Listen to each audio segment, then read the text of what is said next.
दोस्तों, आज हम कल्कि पुराण के प्रथम अंश में से 5वें अध्याय को देखेंगे, जिसमें हम माता लक्ष्मी के पद्मावती रूप के अवतार के बारे में और विस्तार से जानेंगे।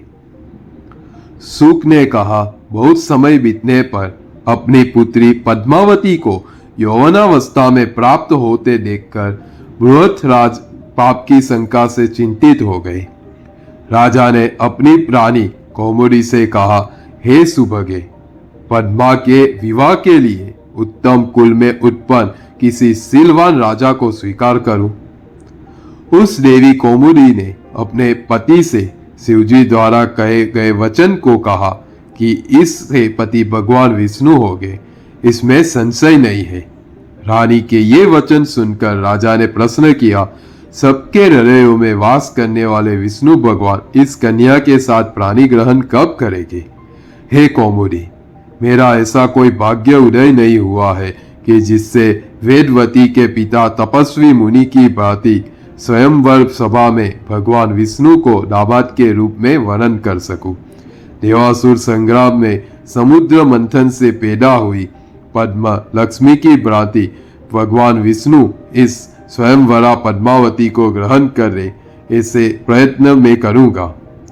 यह विचार कर राजा बृहदत्त ने गुणशील वाले, तरुण आयु वाले, रूपवान, विद्वान एवं धनवान राजाओं को सम्मान सहित निमंत्रण किया। सिंहल देश में पद्मा के स्वयंवर के लिए अनेक प्रकार के मंगल आयोजन होने लगे।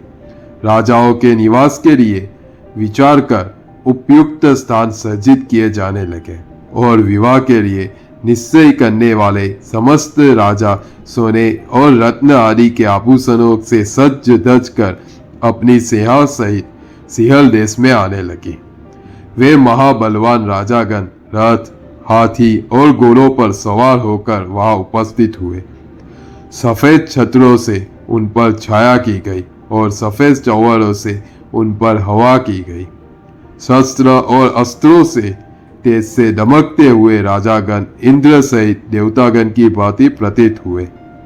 रुचिराज, सुकर्मा, मदिराक्ष, तुतासुग, कृष्णसार, पारद, जिमुत, कूर्मदन, कास, कुशाम्बु, वसुमान, कंक, प्रथन, संजय, गुरुमित्र, प्रमार्थी, विजुफ्न, सुजय, असम तथा अन्य बहुत पराक्रम वाले राजागण सिंहल देश में इकट्ठे हुए। विचित्र माला और वस्त्रों को धारण कर गाने बजाने में संसक्त मस्त राजा लोग रंगभूमि में पधारे। आदर सहित पूजे जाने पर वे अपने अपने आसनों पर बैठे।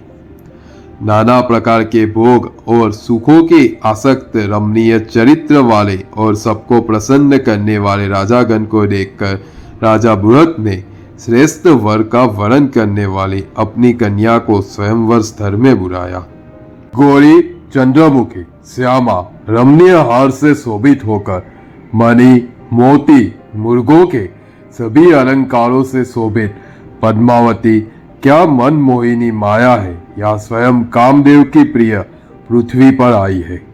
मैं तो स्वर्ग लोक, मृत्यु लोक, पाताल लोक सभी जगह जाता हूँ, किंतु मैंने पद्मावती की भांति रूप और सुंदरता से संपन्न ऐसी दूसरी कन्या नहीं देखी। ऐसा सभी राजागण सोच रहे थे। पद्मावती के पीछे अनेक दासियां थी और वह सखियों से घेरी हुई थी। नगर के बाहर द्वारपालगण हाथों में बेत लिए अंतपुर की देखरेख कर रहे थे। बंदीगण आगे खड़े थे। राजकुमारी ने वहां धीरे से प्रवेश किया। घुंघरुओं की किरकिर की संसार को मोह लेने वाली ध्वनि करती हुई वहां पधारे हुए राजाओं के कुलों के बहुत से शील तथा गुणों को सुनती हुई हंस कैसी चाल वाली, रत्नों की माला हाथ में लिए हुए, सुंदर अंगों को चलायमान करती हुई और कटाक्ष से देखती हुई, चंचल कुंडलों वाली, केसों के समूह के हिलने से गर्दन की अपूर्व शोभा दिखने वाली, सुंदर मुस्कान वाली, खिले हुए मुख वाली और दांतों की चमक वाली, वेदी के समान मध्यम अंग में लाल और रेशमी वस्त्रों वाली, कोयल जैसी मीठी बोल वाली, अपने रूप और सुंदरता से तीनों लोगों को मुग्ध करने वाली, ऐसी मन को मोहने वाली कामिनी राजकुमारी पद्मावती को आया हुआ देखकर समस्त राजा कामदेव के वश में विचलित हो गए, अर्थात ठगे से रह गए और उनके वस्त्र शस्त्र आदि पृथ्वी पर गिरने लगे।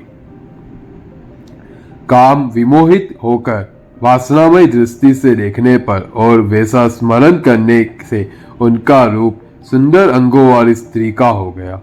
ये स्त्रियां बड़े नितंब वाली से झुकी सुंदर कमर वाली थी, विलासयुक्त हंस वाली, व्यसन की चतुराई वाली, सुंदर मुख वाली और कमल जैसे नेत्रों वाली स्त्री रूप में अपने को देखकर राजागण सहर्ष सहेली के वेश में पद्मा जी के पीछे चलने लगे। पद्मा जी के विवाह का उत्सव देखने के लिए उत्सुक में निकट में एक वट के वृक्ष पर बैठा था। राजाओं ने स्त्री रूप धारण किया। यह दृश्य देखकर पद्मा जी हृदय में बहुत शोक व विलाप करने लगी। मैं उनके विलाप को सुनने के लिए बैठा रहा।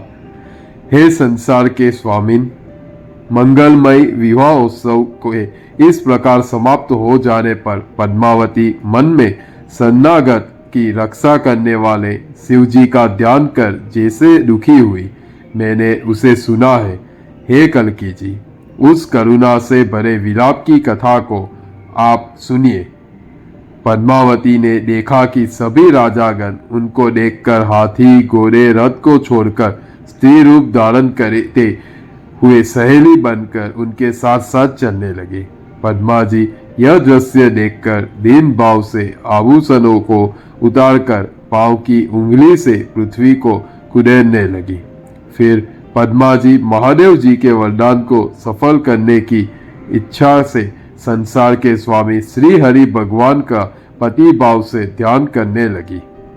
दोस्तों, हमने 5वें अध्याय में ये देखा कि माता पद्मावती के लिए किस तरह का स्वयंवर आयोजित किया था। साथ में हमने ये भी देखा कि उस स्वयंवर में कौन कौन से राजागणों ने भाग लिया था और साथ में ये भी देखा कि भगवान महादेव का वरदान किस तरह से फलित हुआ था।